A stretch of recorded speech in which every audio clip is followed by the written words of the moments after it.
सभी गणमान्य व्यक्ति, अगर नामों की औपचारिकता में मैं जाऊंगा, मकसद को बल देने के लिए, इस मकसद को ताकत देने के लिए इस पंडाल में उपस्थित हमारे सभी, चाहे अभ्यर्थी हों या चाहे सहयोगी हों, आप सबका इस पंडाल में हार्दिक स्वागत है, अभिनंदन है। मेरे प्यारे साथियों, मैं यहाँ पर ये जो मांगे ऊपर लिखी है, मैं इन मांगों के समर्थन में खड़ा होने के लिए, इन मांगों को अपनी ओर से और मुझ पर विश्वास करने वाले उत्तराखंड के तमाम उन नागरिकों की ओर से यहाँ पर खड़ा हूँ कि जो ये सोचते होंगे कि गणेश कोदियाल अगर इस मांग को समर्थन दे रहा है तो निश्चित रूप में ये मांग जायज होगी, इसलिए मैं यहाँ पर खड़ा हुआ हूँ। मैं धन्यवाद देना चाहूँगा कि मैं जब ये बवाल हुआ सरकार के द्वारा और उसका विरोध हुआ, उसका प्रतिरोध हुआ, तो उस दिन से कुछ मेरे साथी सोशल मीडिया पर मुझसे ये अपेक्षा कर रहे थे कि मैं यहाँ पर आऊं, और मैंने उस दिन, मैं बाहर था, प्रदेश से बाहर था, राजनीतिक कार्य से बाहर था, और मैंने उस दिन ये वादा किया था कि मैं उत्तराखंड लौटने पर जरूर आप लोगों के बीच आऊंगा, और आज मैं इसी रूप में आप लोगों के बीच हूँ। मैं सबसे पहले तो इन युवा साथियों को ये कहना चाहता हूँ, हेलो,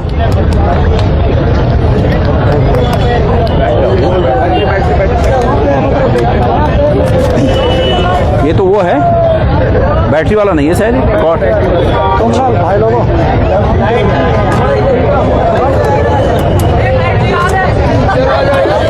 हाँ, हेलो हेलो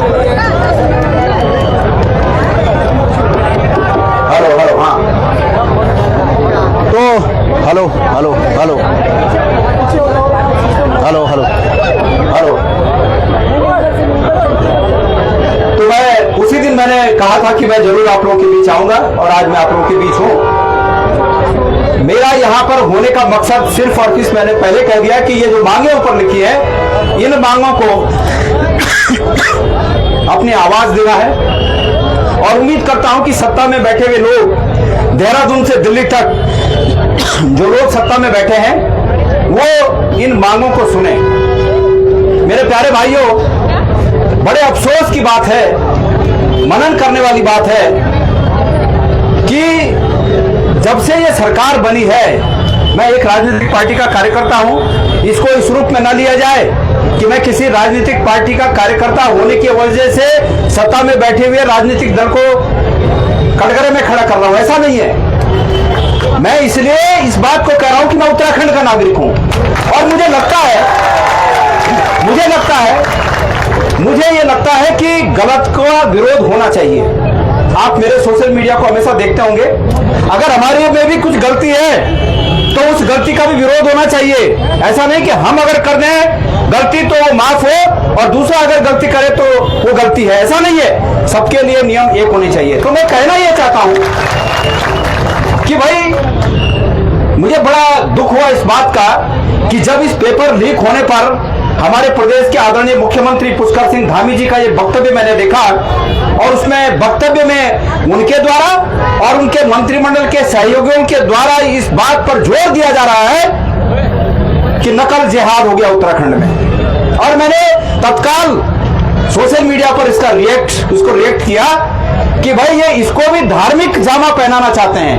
अब आपको एक बात समझनी पड़ेगी, इस प्रदेश के लोगों को एक बात समझनी पड़ेगी, और इस प्रदेश के लोगों का आह्वान मैं इसलिए कर रहा हूं कि यहाँ पर बैठे हुए बच्चे हमारे प्रदेश के उन जो दूर दराज के क्षेत्र में इस भाषण को या यहाँ पर आप लोगों की बातों को सुन रहे होंगे, ये सब उनके बच्चे हैं। तो ये बात उनको समझनी पड़ेगी कि ये जिहाद जिहाद जिहाद जिहाद मुख्यमंत्री जी बार बार क्यों बोल रहे हैं, और मुख्यमंत्री जी बार बार जिहाद इसलिए बोल रहे हैं। इस बेटी ने अभी यहाँ पर आकर जो कहा था, या अभी मेरे से पहले जो हमारे साथी यहाँ पर वक्ता थे, इन्होंने जो कहा कि भाई इनके पास लाख दुखों की एक दवा है, और वो दवा इसलिए है कि अब तक जितनी बार ये इस तरह के इन्होंने गलतियां की और लोगों ने विरोध किया, इन्होंने बस उसी दवा की घुट्टी पिलाई और लोग समझ गए, हाँ बस ठीक है। और जब इस दवा की घुट्टी, ये जिहाद रूपी दवा की घुट्टी पिला पिला कर ये सत्ता के सिंहासन तक, सत्ता के शीर्ष तक पहुंच गए हैं, तो उनको पता है कि आज चाहे कुछ भी हो जाए, इनके पास वो घुट्टी है कि फिर वो उस घुट्टी को नए रूप में आपके बीच लाएंगे, उस दवा को आपके बीच नए रूप में लाएंगे इस प्रदेश के लोगों के बीच उस दवा को नए रूप में आपके पास लाएंगे, नया नाम देकर लाएंगे और फिर लोग उसमें बैठ जाएंगे। मेरे प्यारे साथियों, जब से ये सरकार आई है एक भी परीक्षा ऐसी नहीं है कि जिसमें इनके हितों को नहीं साधा गया। अफसोस इस बात का है कि संवैधानिक पदों पर बैठे हुए लोग इन्होंने चुन कर संवैधानिक पदों पर ऐसे लोग बिठा दिए हैं कि जिन्होंने इनके हितों की रक्षा के लिए आवाम के हितों को दरकिनार करके रख दिया। ऐसे लोगों को इन्होंने पदों पर बिठा दिया है। और मैं आपको एक बात बता दूं, इस प्रदेश के युवाओं को एक बात बता दूं मैं, अगर आपने रात दिन एक कर दिया ना, रात दिन एक, तो भी अगर आप 10 साल जाएगा उसकी सफाई करने में। जो यूनिवर्सिटी के वीसी इनके कौन जो शाखाओं में हाजिरी बनाते हैं, उनकी निष्ठा किसके प्रति होगी? उनकी निष्ठा जनगण मन के प्रति होगी क्या?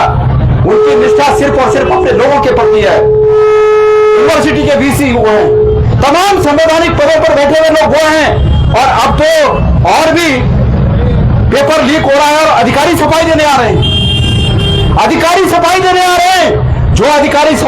रहे हैं, मैं इस मंच से कहना चाहता हूं कि खबरदार, देश में प्रदेश में सत्ताएं आती हैं जाती हैं, लेकिन यह लगना चाहिए कि आपकी निष्ठा भारत के संविधान के प्रति है, भारत के युवाओं के प्रति है, भारत के नागरिकों के प्रति है। आपकी निष्ठा उसके प्रति नहीं होनी चाहिए जो 2-3 साल के लिए आपको किसी पद पर ट्रांसफर पोस्टिंग दे देते हैं, उनके प्रति नहीं होनी चाहिए। साथियों, अतीत में भी सरकारें रही, आपको पता होगा, हमारे युवा साथी पढ़े लिखे साथी हैं, एक ऐसे भी वक्त था जब एक देश की विपत्ति के समय एक बड़े मंत्री ने अपना एक बार सूट पहना और आईने में देखा, उनको सूट ठीक नहीं लगा, बाहर जाने के पहले सूट दूसरा पहन दिया और उतरे में मंत्री पद चला गया। याद है?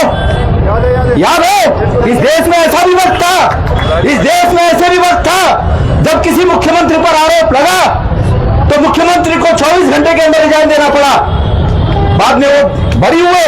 इस देश में यह भी था कि केंद्रीय मंत्री, जब यूपीए की सरकार थी, केंद्रीय मंत्री पर आरोप लगे, कौन से घोटाले में 2G स्कैम 3G स्कैम क्या थे वो, और 10 साल तक केस चला और उसके बाद कोर्ट ने कहा कि 10 साल तक कोर्ट में बैठने के बाद, जज ने कहा, लिखा आदेश में, 10 साल तक कोर्ट में बैठने के बाद मैं इंतजार करता रहा कि कभी तो सरकार इसके प्रमाण देगी, लेकिन कोई प्रमाण नहीं आया, लिहाजा मैं इनको बाइज्जत बरी करता हूं। ऐसे भी थे, लेकिन उनको मंत्री पद से उस समय हटना पड़ा। और आज केंद्र के पास, इनकी सरकार के पास, इनके रहनुमाओं के पास, इनके नेताओं के पास ऐसी कौन सी इन्होंने जड़ी बूटी खिला रखी है कि इनको यह तक नहीं पूछा जा रहा है कि जितनी परीक्षाएं हुई उतनी परीक्षाएं, एक भी परीक्षा फुल प्रूफ क्यों नहीं हो पाई, यह तक नहीं पूछा जा रहा है। मेरे प्यारे साथियों, एक कहावत है, लड़के ने, हमारे छोटे बच्चे, मतलब मेरे अनुज ने पहले कहा, जो वक्ता थे, मैं नाम नहीं जानता, और उस बोलने का लबोलुबाब यह था कि अगर घर के बगल में डकैती पड़ी हो और बगल वाले को आराम से नींद आ जाए, या इस बहन ने कहा, किसी ने तो कहा अभी, लबोलुबाब यही था, अगर बगल में डकैती पड़ी हो और पड़ोसी को इत्मीनान से नींद आ जाए तो यह समझिए कि अगला नंबर उस पड़ोसी का है। और यही हुआ है पिछले 10 सालों से, 8-9 सालों से, जब से यहाँ पर ये सरकार है, एक भी परीक्षा सफल नहीं हो पाई। और अगर आप लोग सीबीआई जांच की मांग कर रहे हैं, मैं तो एक कदम आगे बढ़कर यह कहना चाहता हूं कि ये सीबीआई जांच की भी मांग आप किसी सिटिंग जज की अध्यक्षता में कराइए। ये तो सीबीआई भी इन्हीं का तोता है, ये सीबीआई भी अपने अनुसार से लिखा देंगे क्या लिखाना है, लेकिन किसी सिटिंग जज के माध्यम से। अभी मैंने सुना है कि एसआईटी का गठन हुआ है। मेरे युवा साथियों, ये एसआईटी के गठन के लिए एक रिटायर्ड जज को सुपरविजन का काम दिया गया है, लेकिन आपको पता है सोशल मीडिया में उसमें भी बातें आ रही हैं कि वो भी इस सरकार से, उनके परिवार के लोग कृतार्थ हुए हैं। तो जो लोग इस सरकार से कृतार्थ हुए हैं, उनसे कैसी उम्मीद की जा सकती है कि न्याय होगा? इसलिए इनकी किसी भी जांच पर हमें विश्वास नहीं। मैं याद दिलाना चाहता हूं, 2020 में कोविड का दौर था, और कोविड के दौर में जब पहला 2020 का कोविड अप्रैल मई से लॉकडाउन लग गया, उस लॉकडाउन में स्कूटर निकालने की भी परमिशन नहीं थी, याद है ना? स्कूटर निकालने की परमिशन नहीं थी। और 1100 पद उस समय सहकारिता में नोएडा में परीक्षा आयोजित करके भर दिए। मैं पूछना चाहता हूं कि वो नोएडा में जाने वाले छात्र कहां के थे? कौन जा पाया? कैसे कैसे हुआ? लेकिन लोग चुप रहे उस समय, मैंने कहा, लेकिन लोग चुप रहे। और आज चुप रहे तो बगल की डकैती आज अपने घर तक डकैती आ गई है।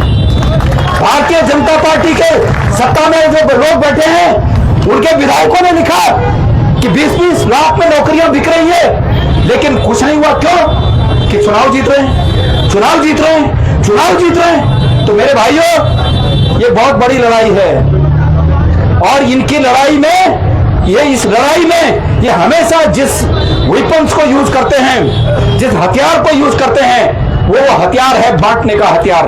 मैंने अपनी भूमिका पहले ही बता दी। आप जिस स्तर तक मेरा सहयोग, मैं एक राजनीतिक कार्यकर्ता भी हूं, लेकिन इस मंच में मैं अपने राजनीतिक पृष्ठभूमि को बदल रख के मैं उत्तराखंड के नागरिक के रूप में आपके साथ हूं। और मेरी भूमिका,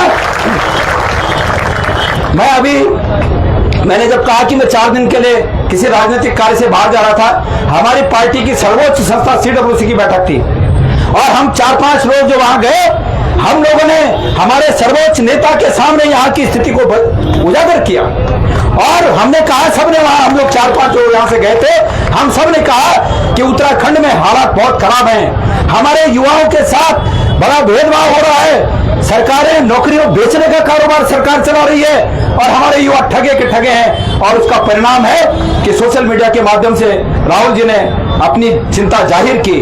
मेरे प्यारे साथियों, मैं चाहता ये हूं, मैंने कहा कि जिस सीमा तक आप चाहोगे उस सीमा गोदियाल आपके साथ है।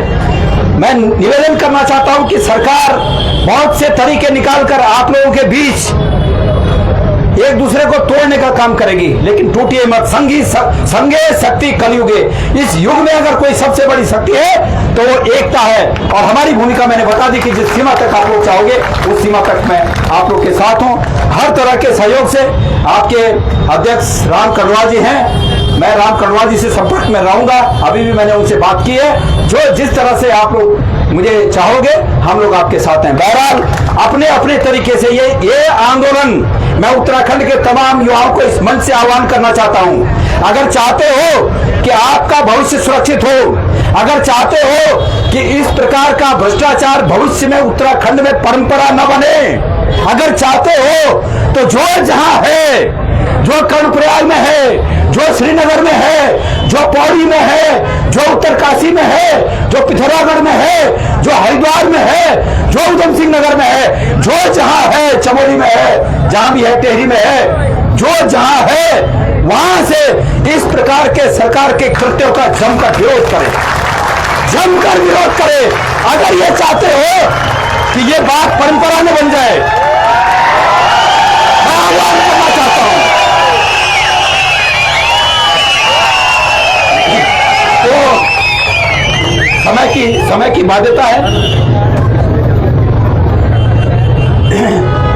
समय की बाध्यता है और सभी को अपनी बात कहनी है। मैं कुछ और वक्ताओं की बातें सुनूंगा। विपक्ष के लिए तो CBI है, मैं खुद जहां झेल चुका हूं। जो मुझे फोन कर रहे थे कि आप फिर दब जाती है, अरे भाई गजब CBI है तुम्हारी, गजब ED है तुम्हारी। अरे भाई अगर हमने कहा हम अगर गलत है ना तो खींच के ले जाओ, सलाखों के अंदर बंद करो ना हमें। पर कैसा डर दिखाना, ये बेटी ने जो बोला, डर दिखाओ, डर दिखाते दिखाते इतना डरा दो कि सामने वाले की रीढ़ झुक जाए। मैं बद्रीनाथ केदारनाथ मंदिर समिति का बहुत अध्यक्ष था और मैंने एक बार ये धन सिंह रावत जी के डिपार्टमेंट पर एक लेटर लिखा कि भाई बीजेपी के लोग बोल रहे हैं कि 20 लाख में नौकरी बिक रही, इसकी जांच हो। मुख्यमंत्री के पास ले गया मैं लेटर और उसके बाद इन्होंने बद्रीनाथ टेम्पल कमेटी में मेरी जांच कर दी। मैंने कहा अच्छा, मैंने कहा मैं इस जांच का स्वागत करता हूं। मतलब मेरी जांच, मैं इसलिए एक्सक्यूज नहीं चाहता कि मैंने तुम्हारी बात उठाई है तो मेरी जांच रोक दो, नहीं, मेरी जांच पूरी करो, लेकिन मेरी जांच का डर दिखाकर सामने वाले की जांच मत रोको। अब मेरी जांच तो हो गई, लेकिन सामने वाले की जांच क्या हुई, मैं पूछना चाहता हूं कि सामने वाले तो इस तरह डरते हैं। अब बात यह है कि अगर मैंने गलत किया होता मैंने गलत किया होता है तो मैं डर जाता। तो मैं समझता हूँ समय ज्यादा हो गया और मैं आप लोगों के समय में ज्यादा कोई बात नहीं, और भी बोलेंगे बहुत, अगला दिन भी होगा, अगले दिन भी बोलेंगे। तो मैं ये कह रहा हूं, देखो मेरी बात सुनिए, एक मिनट मेरी बात सुनिए। समझिए जो डर गया सो मर गया, हम डरे नहीं, हम जिंदा हैं, और जो डर गए वो मर गए। मैं राजनीतिक लोगों के लिए बोल रहा हूं, जो राजनीतिक लोग इस सरकार से डर गए, जिन्होंने अपने को उसमें समाहित कर दिया, वो मर गए, और हम अभी विरोध में हैं, हम जिंदा हैं। और अगर जिंदा है तो ये नजर भी आना चाहिए कि हम जिंदा हैं, और इसीलिए गणेश को आज आपके बीच यहाँ पर उपस्थित है। आपका बहुत बहुत धन्यवाद। कल उस बांध को फिर देख आगे ऊपर वाला क्या देता है। धन्यवाद।